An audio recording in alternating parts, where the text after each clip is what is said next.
What is happening? Beautiful people of the YouTube. There's a little bit noisy out here. I may have to isolate the old voice on CapCut when I edit this. But we are back with the Ukdfba Heart of England Peak Week Vlogs. Today is episode number 4. We are 4 days out and things are looking a little bit better with this morning's post-workout shots. Looking that little bit fresher through the lower. Again, fullness isn't an issue here. It's more so just kind of freshening up the lower. So we're going in with 6k steps again today. So that's 6k steps 3 days in a row. That is amazing realistically, because it gets ticked off. Like, I don't do my usual sort of walking about so that I can still save steps towards the end of the day. So they're just placing them kind of around meals. So I'm usually have steps wrapped up around 5 p.m. In that way, I maybe save like 400 just for walking about the house, let's say. And then by that time, I can literally just like chill out. So it's super, super good. As I say, physique is coming to life a little bit more, which is good to see. Today's food totals are up. They are up. We are sitting at, I believe, 220, 230 grams of protein. I'll pull this up now because I don't want to say it wrong. But it's 575 grams of carbs. And so the totals are 220 grams of protein, 575 grams of carbs, and 78 grams of fat. We're looking at a nice little pull session today, reps and reserve session. I'm going to make this session, or this YouTube video, what does training look like in peak week as well, because I feel like a lot of people get this wrong, and it's something that I don't think should be overcomplicated, but it is. Again, it's like a lot of things within bodybuilding, and especially like out with Europe. So if we've got any American listeners as well, it's quite common to see, from what I've seen as well, people training in an unconventional manner, we'll say, in an unconventional manner. It's a little bit more dull this morning. However, it's supposed to get warm again, but it's been brutal, like throughout the night. Really, really warm, but you know, we complain when it's cold, we complain when it's warm. That's just Scottish people for you. I'll leave this clip here, and I may see you with meal numero uno. Boom. What a setup we have got going on here. What a setup. My hair is a bit of a riot. However, we are getting a show day trim tomorrow. So we're getting a show day trim tomorrow at 10 a.m. But beforehand, we are picking up Mr. Jake Byers from Glasgow Airport at 9 in the morning. So that'll be fun, trying to get to and from there. Beautiful stuff. We're just melting the dark chocolate onto the sourdough. And I've recently been thinking about this actually. And although I feel like they kind of go with the flow when it comes to this, and people are almost scared to go against the grain, but I don't really mind going against the grain. That's the type of person I am. Although competing is not about the placing, and you can't associate your self-worth with a placing, because at the end of the day, you could literally look fucking shit hot, but 5 other guys turn up that are better than you, you come 6th, or you could look dog shit and everyone else is dog shitter and you win. So you cannot associate your self-worth with a placing is the sort of morality, or the morality, that's not the right word, the moral of the story there. But I do like to win. I do compete to win, and I love the competitive aspect of winning, and I think I can win. I think I can win. I don't really pay too much attention to who I'm up against.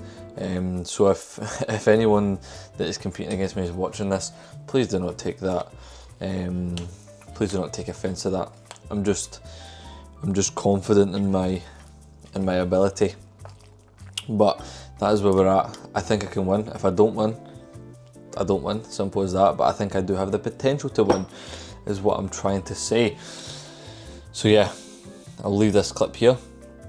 We're just about to eat meal number 1. We've got 170 grams of sourdough. Big fucking high day going in, 575 carb. Let me take a little bite into it. As you know what we always do, I want you to hear the crunch. My mic's on the zipper actually, so you hear it.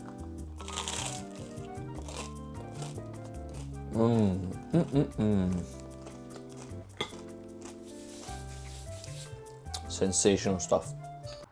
Bum bum bum. Would you look at that? The pre-workout meal is ready. Just dropped a little reel regarding American natural bodybuilding. Got a little guy, this is actually a large human being. Bit loud. Fired up in the comments. If you've not seen that, go check it out. And if you are on here, I'm just going to assume everyone on here follows me on Instagram. But if you don't, I'll whack up my Instagram here. Follow it. Go engage with the recent reel. Engagement bait, engagement farming, whatever you want to call it. I'm going to sit down, have this meal. Prepped earlier on meals, yeah. Prepped later on meals. We've got dark chocolate in there, we have got banana, we have got rice. We're literally glucose, fructose, nitric oxide production maxing, just ticking all the boxes for a beautiful pre-workout meal. Extremely low volume rice, cooked at its basmati. It's my favourite to be fair, and it's cooked at it's ratioed at a 1 to 1.25 rice to water ratio. So for every 1 gram of water, there is 1.2 mils. No, for every 1 gram of rice, there's 1.25 mils or 1.25 grams of water. For rice to water, Jesus, I don't even know what I'm saying here. But yeah, that is where we're at in the day. I'm going to sit down, chill, eat the pre-workout meal, head off, pull today, 2 reps in reserve, last proper session if you like, before the show and before the final session, which is a pump up session on the Friday. Show being Sunday, let's fucking get it. We are just going through a set of straight bar lat pull down, and we're training with reps in reserve today. The number, give or take, is 2 reps in reserve.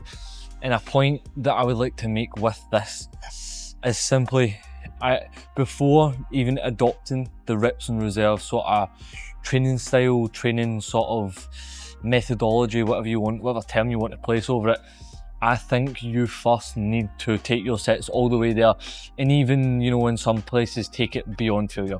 Doing like assisted reps, doing partials and stuff like that.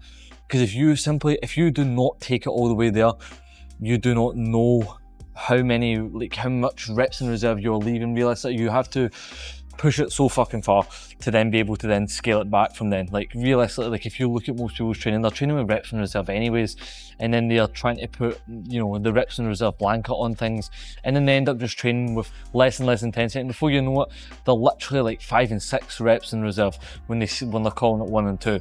And you can almost look at the mental sort of side of things as well. Like, for example, if you're going into like a big hat squat set, thinking to yourself, right, I'm leaving 2 reps here in the tank. For most people, they're not going to be able to switch it on in that same fashion as they would be if they were just like, you know what, fuck it, get in, get after it. And that's when you need to take into consideration training experience with stuff like that. But I'm going to show you a 2 rep in reserve set. Nothing changes with regards to my approach to the set. I'm still getting in, I'm still getting aggressive, I'm still using my straps, I'm still treating it like a normal working set. I'm just calling it 2 reps shy of failure.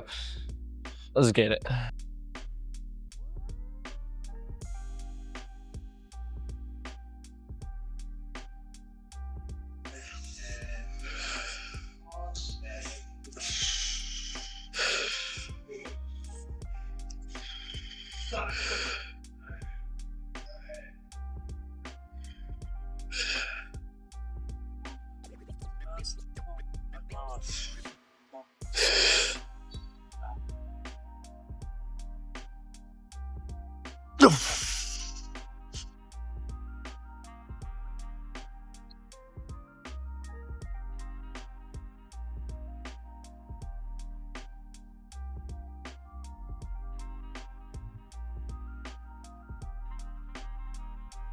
Now that is proper 2 reps in reserve. Now a lot of people, you'll see people calling sets at that and then calling it failure, but realistically, as I say, you need to take it all the way there to then know where failure is, to then scale it back from there. Like if you've not took it all the way there, how the fuck can you determine how far off you are from taking it all the way there?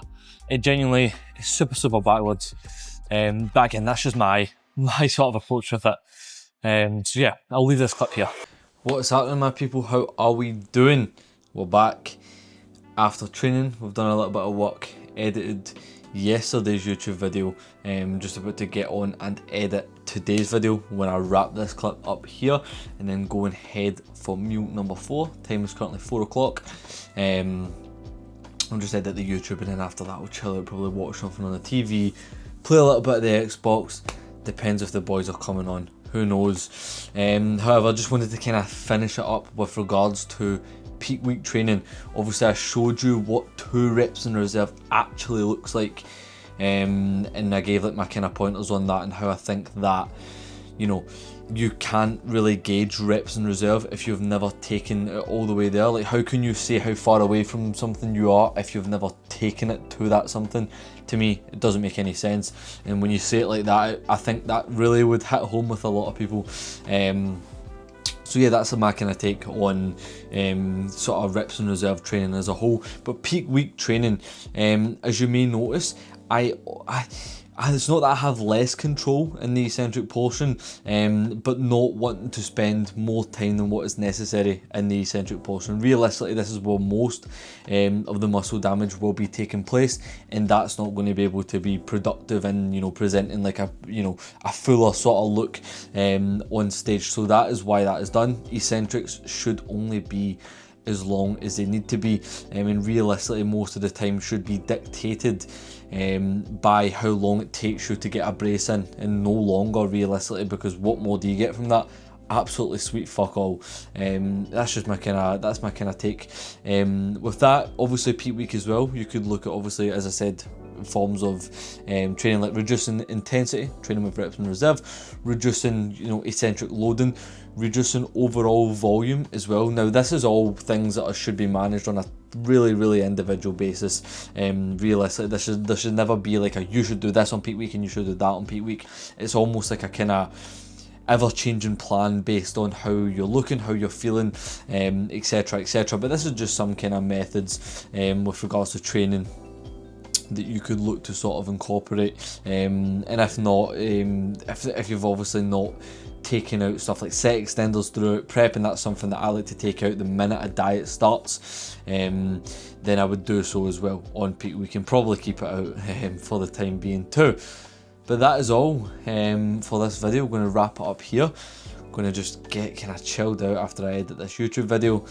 And just enjoy peak week realistically. Tomorrow we've got a nice busy day. We might be recording a podcast, might not be.